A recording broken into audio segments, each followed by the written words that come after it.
All right, everybody. We're going to be talking about motorcycle cornering, navigating Can't even talk right now. We have to edit all this out. Can we edit this out? No, it's all one take. Okay. So, anyways, mastering motorcycle cornering, navigating curves and corners with some confidence. Okay. So corners are pretty scary because you don't really know until you have done a corner. So the first couple and the first ones that after a long break are pretty scary. So let's go through some cliff notes real quick.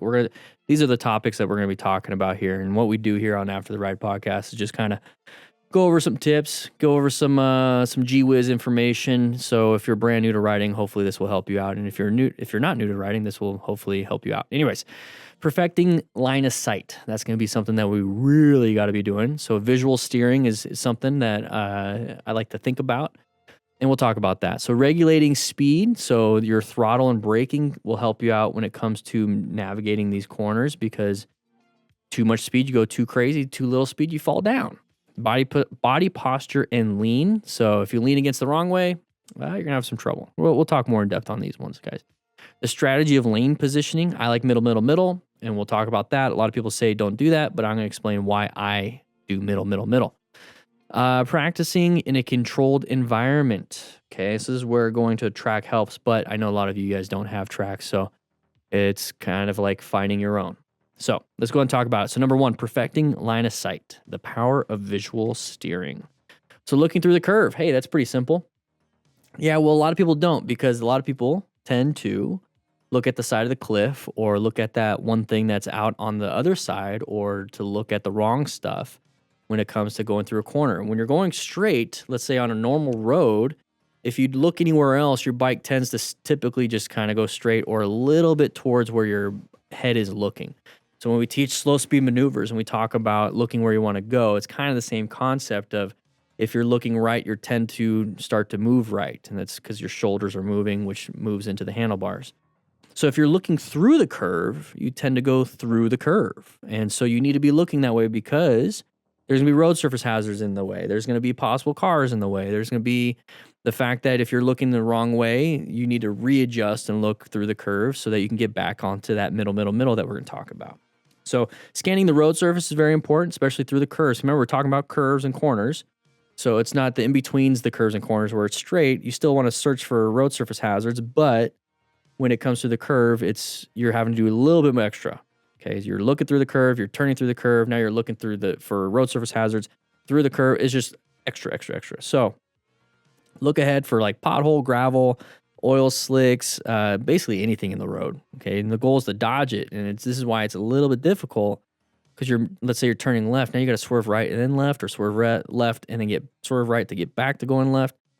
This is why modulating your speed and going a little bit slower is important. That's what number 2 is, regulating speed. Okay, so here's the thing though, maintain a relaxed head position. If you're like super like only focused here and you start getting a neck pain, it's going to really mess you up when you got to turn right. So just kind of like relax, have your head moving here and back and forth, not back and forth, you don't want to go crazy, but you want to like look through the turn, keep your head upright and level. Don't lean and tilt your head like you're looking through your eyebrows. Just relax. And it's a lot easier to relax, especially when you're regulating your speed, which is number 2. So you have through corners, especially with the United States, you have some road signs. It's going to be sharp left, sharp right. It's going to be, hey, we got a curve ahead. It's usually going to be an orange sign, which is typically what you're going to be in anyways, an orange stage. We talk about that in the basic Smart Rider course, which you can sign up now. It's at the MTZ Rider Academy. But we talk about orange stage, and what orange stage does is it kind of gets you in that active alert status. And those orange signs are caution signs, and they tell you what kind of curve's coming up. And they even give you a recommended speed to go at. So if typically the speed is, let's say, a 45-mile-an-hour road, and it tells you, hey, recommended do 25, it quite literally is cutting that speed by 20 miles per hour. You should take that as a hint that it might be a sharp turn. If it's like 5 miles an hour under, if it's 30 miles an hour under, that's going to give you kind of the general idea of what you should be doing. And yes, it's meant for car drivers, because those are 90-something plus of the roadway users, but I take it as a motorcycle rider also. It just tells me how sharp of a speed. So just adjust it, slow down before the turn, try to hit that speed that's recommended, and if it's too slow for you and it's pretty easy through the turn at that new recommended caution speed, just go ahead and accelerate a little bit. That's not a big deal. It's always better to add speed after than it is to try to take it away in the middle of a turn. So smooth throttle control, you don't want to just slam off and do a lot of engine braking. You don't want to slam it on because now you're jostling the traction that you have on that rear and front tire. Your suspension's going all over the place. You got to start practicing those smooth inputs. And we practice that all the time in the parking lot with the Smart Rider drills. So grab yourself 10 cones and do all 20 plus drills all the way to expert mode. Once again, that is also in the MTC Rider Academy, cones not included. Employ engine braking. So when you roll off that throttle, you're going to get some engine braking going on. And that's going to allow weight to transfer to that front tire, which is going to give it more traction, which is what you use to turn and you use to brake and you use to accelerate. So when you have more traction on that front tire, it's going to be easier to turn. It's going to be easier to accelerate again. It's going to be easier to brake. So employ engine braking. You don't necessarily need to utilize a ton of brake power. You could just slow down before the turn. You got some engine braking, give it just a little bit of brake power if needed. Number 3, body posture and lean. The power or the balance of power. There you go. I'm trying to read this at the same time. It's kind of weird. Anyways, proper body positioning. Okay, so you want to lean with your motorcycle. If you're turning left, lean left. You don't have to lean all the way over to where your knees are dragging or anything like that. You could just kind of like point your head in that direction, just like you do in slow speed maneuvers. You're pointing your head, almost on a slow speed, you're doing your chin on your shoulder type stuff. But out here on the street, when you're going through a turn, you might get like your chin halfway close to your shoulder. And you're just pointing your nose, pointing your chin towards that turn, pointing it towards that curve up ahead. You're really focusing that look. Think of it like you're staring at somebody and you're just like slowly getting closer at them. And like your neck is like sticking out. So kind of like, boom, this is where we're going. And that's going to hopefully shift your shoulders over. It's going to shift your body over towards the left side. And you do the same thing for the right. And then bring yourself back up to a relaxed neck position. Flexibility in your arms and elbows. How do you get that? And how do you relax your grip? These are the next 2 tips for body posture. So flexibility and relaxation, how do you get that? You're going to grip with your knees. Grab the tank with your legs, squeeze them, and then it's going to relax your upper body. You don't want to put all your weight on those handlebars. You don't want to grab those hand grips super tight because you're going to just exhaust yourself. And it's going to get to a point where you're going to be so exhausted to turn that you can't turn. So grip the tank with your legs, be nice and loose. You're going to absorb more of the impact or the bumps with a smooth upper body, and it's not going to translate those bumps into the handlebars if your arms and your grip is nice and relaxed. So practice gripping the tank with your knees. Do that on straight roads, and you'll start to feel like, oh, my upper body is actually kind of loose, and that's really important. Okay, number 4, strategy of lane positioning. Okay, and practice your core. Exactly, good core work right there. So strategy of lane positioning, maximizing visibility and space. I like the middle technique. There's the outside, inside, outside. People can do anything they want. What I do is middle. And I've been saying it for years. It's not the right way to do it. It's not the wrong way to do it.